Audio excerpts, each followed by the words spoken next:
Now, jumpa lagi dengan Crisco Enterprise.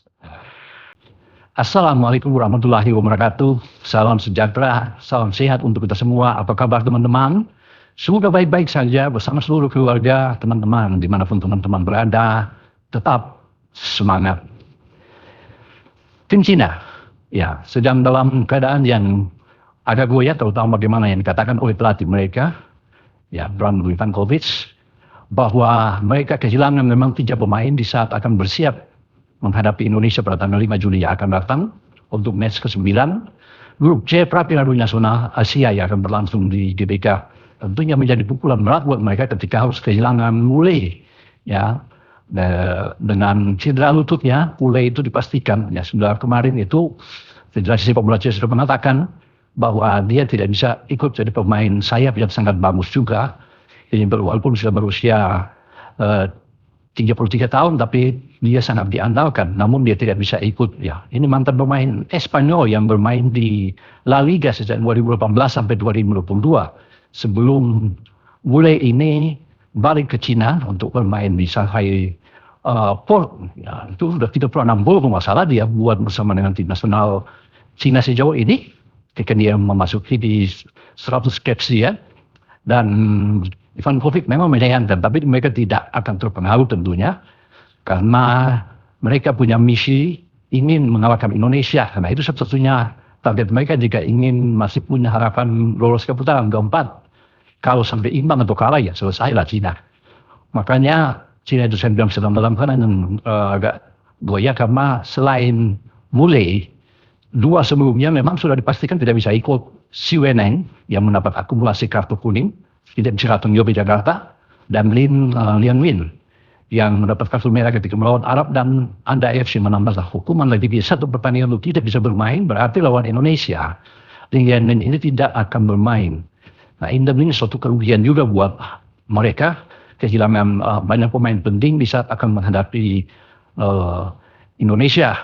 Nah, yang akan diandalkan oleh Brandt Wijnkovic adalah pemain-pemain yang masih sisa. Tentunya ada pemain naturalisasi mereka, Serginho, Son Heung-min, yang mencetak salah 1 gol Cina ketika mengalahkan Indonesia 2-1. Dan mereka masih punya Yadlong, ya, pemain muda ini yang sangat bagus.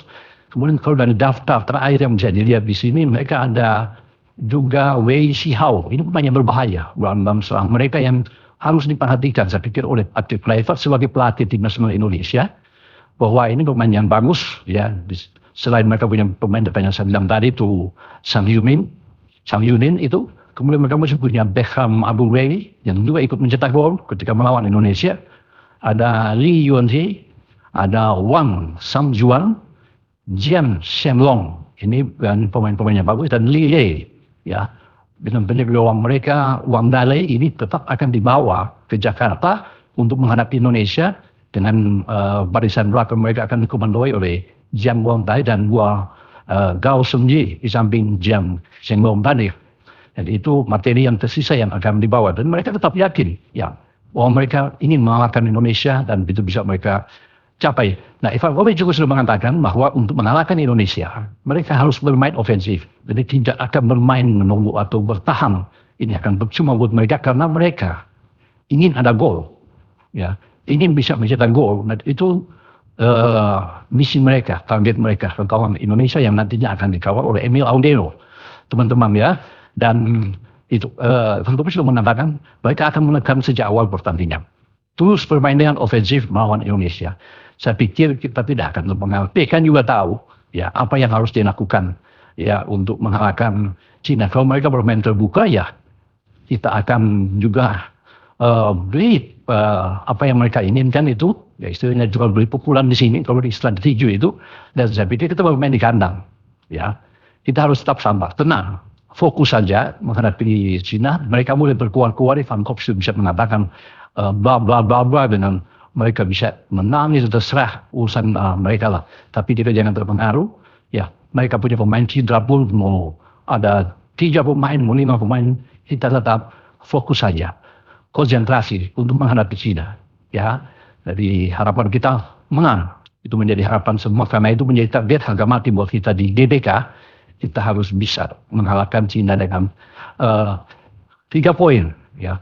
Tetapi tentunya Clifford yang sekarang memimpin latihan TC di Bali sejak kemarin 26, itu harus bisa menerapkan taktik strategi yang jitu tentunya. Dan saya pikir ya 95%, ya kecuali tidak ada Ragnar, Marcelino ya akumulasi dan Marvin Bass, itu pemain yang hampir sama ketika melawan Bahrain terakhir di Canada kita menang dengan 1-0. China punya pemain yang bagus, Serginho, Sang Heung-min yang saya bilang tadi, ini pemain-pemain yang harus Wen Xizhao, itu pemain yang harus diawasi dengan ketat. Tapi kita punya pemain belakang yang oke. Saya sangat yakin dengan Justin Hapner, Jai Itzes, Rizky Ridho, ini akan sangat kuat. Nah, Hapner dan Ridho ini kan tidak mendampingi Jai Itzes ketika kalah dengan 2-1, karena waktu itu Sintayong memakai dengan Stendong ditarik ke dalam, ada Mercedes untuk menampingi Jai Itzes. Ya, kemudian ada Sain Patinama yang bermain Asnawi di kanan. Ya, dan kapten satu diambil alih oleh Asnawi, bukan Bang Jai.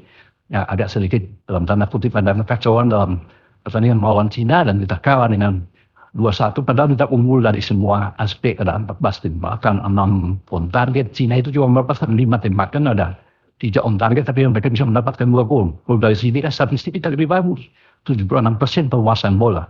Mereka hanya 24%, itu bermain di Cina. Nah, kita waktu itu belum ada di James misalnya, belum ada Joe Pelopesi, Ole Romani, ya, Emil Auder nambah. Dengan keadaan seperti sekarang, saya yakin ya kita harus optimis untuk bisa mengalahkan Cina. Dengan komposisi pasti akan berbeda. Dan Jai di belakang seperti dengan Justin dan Ridho, kemudian Pravin Verdon kembali ke posisi dia di fullback atau back kiri. Nah, di kanan terus sudah ada Kevin Dix, dan di sana kan Kevin Dix tidak bermain. Sekarang kita punya Kevin Dix yang ada jadi kuat. Ya, ada juga Pessi dan Tom Hai. Ketika bermain di Cina, Tom Hai masuk di babak kedua, jadi dicadangkan oleh STY, dan Tom Hai lah yang memperkecil ketinggalan dengan gol balasan ke gawang Cina yang dikawal oleh Dale saat itu ya. Sehingga kita sekarang ada punya kekuatan yang bagus, ya, ada keseimbangan di belakang dan di tengah. Di depan kita ada Ole yang tidak bermain di Cina, sekarang dia ada. Ole sudah membuat 2 gol secara back to back. Ketika bermain di Sydney dan juga bermain di Gbk. Timnas saya menamping Ole ketika Ferdinand tidak ada, Marcelino, Vino, kemudian dengan Ragnar. Ya, di Paris saya pikir akan paling tepat untuk berada di sisi kiri, tinggal di kanan. Tentunya ada Eliano dan Jakob Sayuri. Kita akan tunggu, walaupun kemarin juga Beckham dan dari Persiban dipanggil, tapi saya pikir untuk bisa mendapatkan kesempatan pertama ya antara Eliano tentunya dan Jakob Sayuri. Tapi semua berpulang yang menentukan adalah Eka, Patrick Kluivert sebagai pelatih yang menentukan untuk bagaimana meredam Cina di Gbk. Itu yang paling utama buat kita. Oke. Untuk berbicara tentang ketidakhadiran pemain-pemain Cina yang sangat diandalkan, mulai ya Lin Jianming, kemudian Xi Wenmeng, di sana yang tidak ada, tetapi mereka masih punya juga amunisi-amunisi yang berbahaya. Jadi kita harus tetap sekali lagi fokus untuk menghadapi Cina. Tidak boleh memandang remeh mereka, karena mereka punya target juga sama seperti kita, memenangkan pertandingan 3 poin yang mereka incar. Oke,